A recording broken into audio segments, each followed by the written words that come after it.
जय श्री विष्णु।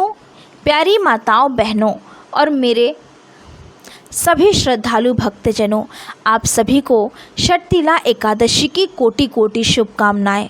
भगवान श्री हरि विष्णु की कृपा आप सभी पर सदा बनी रहे। आपके जीवन से दरिद्रता, रोग, क्लेश और चिंता दूर हो और आपके घर आंगन में सुख, शांति, समृद्धि और भक्ति का प्रकाश फैला रहे। आज का यह पावन दिन केवल एक तिथि नहीं है, बल्कि यह आत्मा को शुद्ध करने, मन को पवित्र करने और प्रभु के चरणों में स्वयं को समर्पित करने का दिव्य अवसर है। षटतिला एकादशी का व्रत कलयुग में अत्यंत दुर्लभ और विशेष फल देने वाला माना गया है।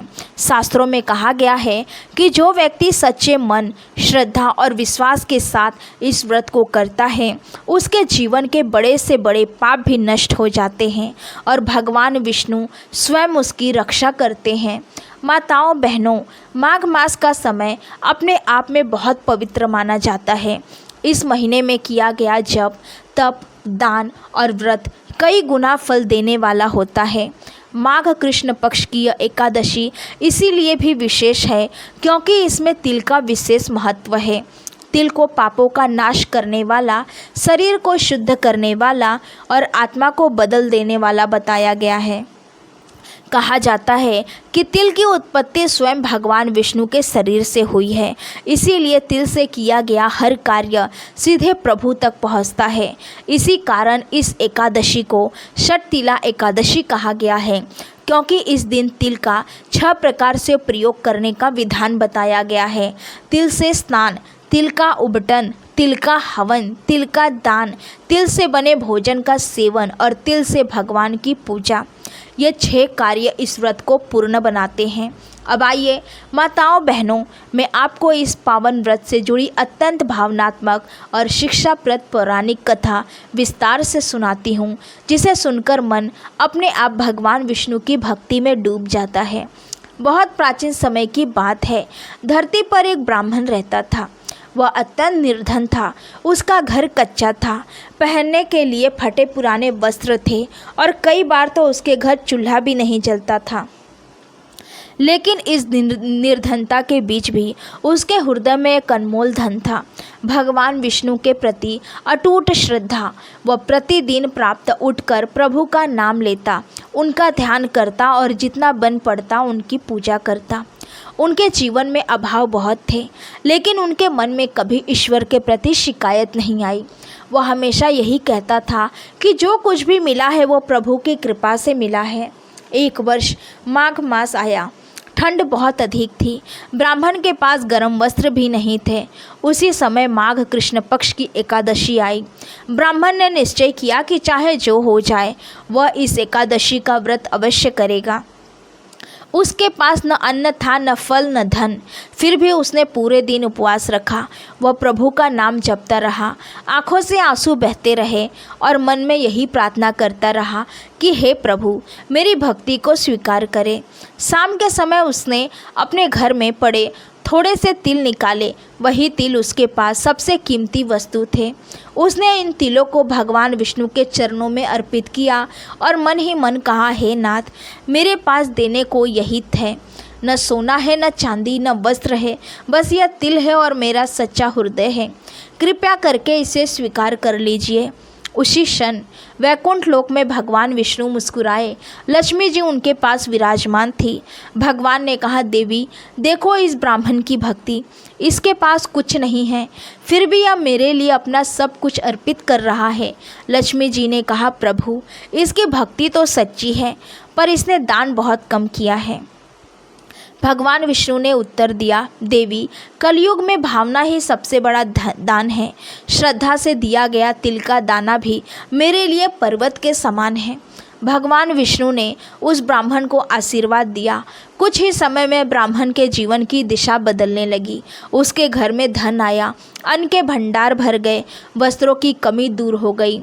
लेकिन सबसे बड़ी बात ये थी कि उसके मन की शांति और भक्ति पहले से भी अधिक बढ़ गई। उसने कभी घमंड नहीं किया और हमेशा भगवान को धन्यवाद देता रहा।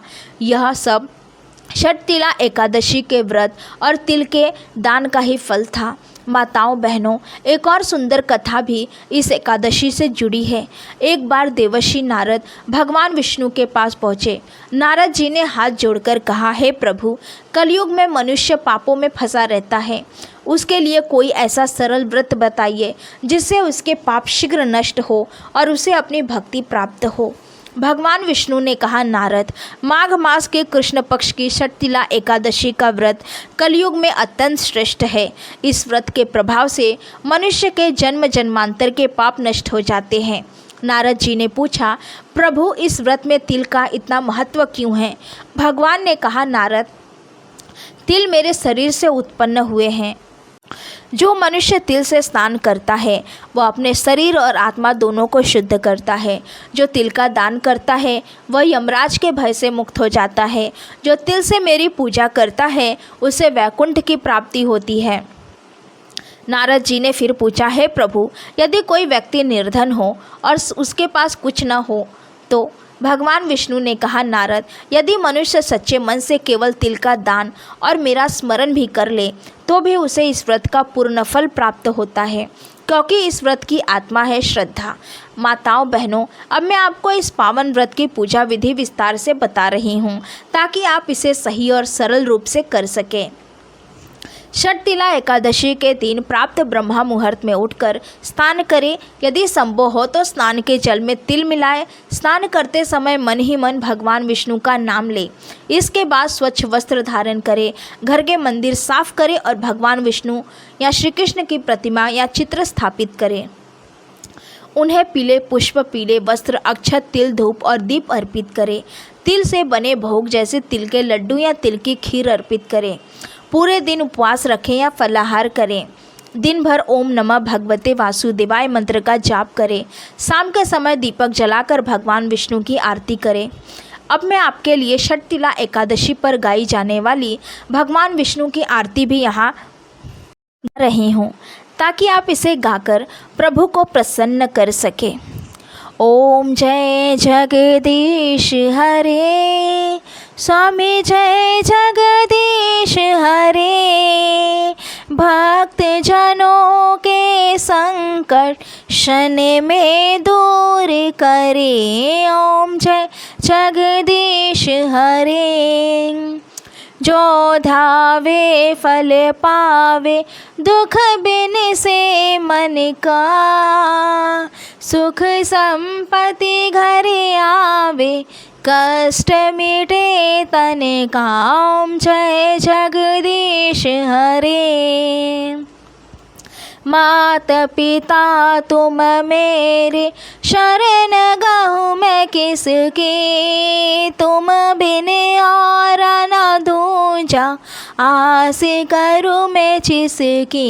ओम जय जगदीश हरे, तुम पूर्ण परमात्मा, तुम अंतर्यामी, परब्रह्मा परमेश्वर, तुम सबके स्वामी। ओम जय जगदीश हरे, तुम करुणा के सागर, तुम पालन करता, मैं मूर्ख खल कामी, कृपा करो भरता।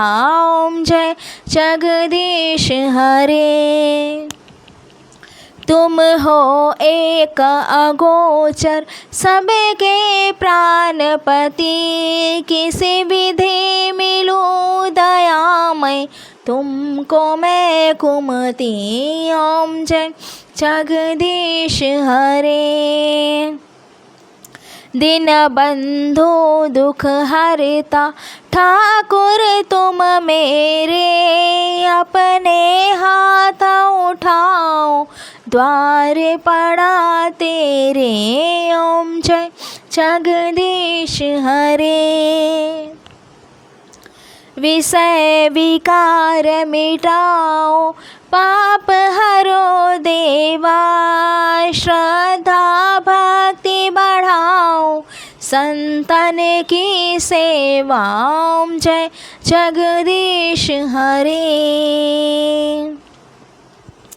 माताओं बहनों, आरती के बाद भगवान विष्णु से क्षमा याचना करें और अपनी मनोकामना कहें। इस दिन तिल, वस्त्र या अन्न का दान अवश्य करें।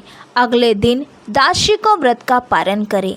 अंत में मैं यही कहूँगी कि षटतिला एकादशी का व्रत मनुष्य को भीतर से शुद्ध करता है। यह व्रत केवल धन या सुख के लिए नहीं, बल्कि आत्मा की शांति और भगवान की कृपा के लिए है। जो भी इसे श्रद्धा से करता है उसके जीवन में कभी अंधकार नहीं रहता। भगवान विष्णु स्वयं उसके मार्गदर्शक बन जाते हैं। इसी मंगल कामना के साथ आप सभी को पुनः षटतिला एकादशी की ढेर सारी शुभकामनाएं। भगवान श्री हरि विष्णु आप सभी की मनोकामना पूर्ण करें। अगर इस कथा ने आपके मन को छुआ हो और इस वीडियो को लाइक ज़रूर करें, अपने सगे संबंधी और मित्रों के साथ शेयर करें ताकि वे भी तिल की दान की इस महिमा को जान सके और पुण्य कमा सके। धर्म और भक्ति की ऐसी ही अनमोल कहानियों के लिए हमारे चैनल को सब्सक्राइब करना न भूलें। घंटी के निशान को ज़रूर दबाएं। कमेंट बॉक्स में अपनी श्रद्धा प्रकट करने के लिए जय श्री हरि जरूर लिखें। भगवान विष्णु की कृपा आप सब पर सदा बनी रहे। बहुत बहुत धन्यवाद। नमस्कार। जय श्री विष्णु।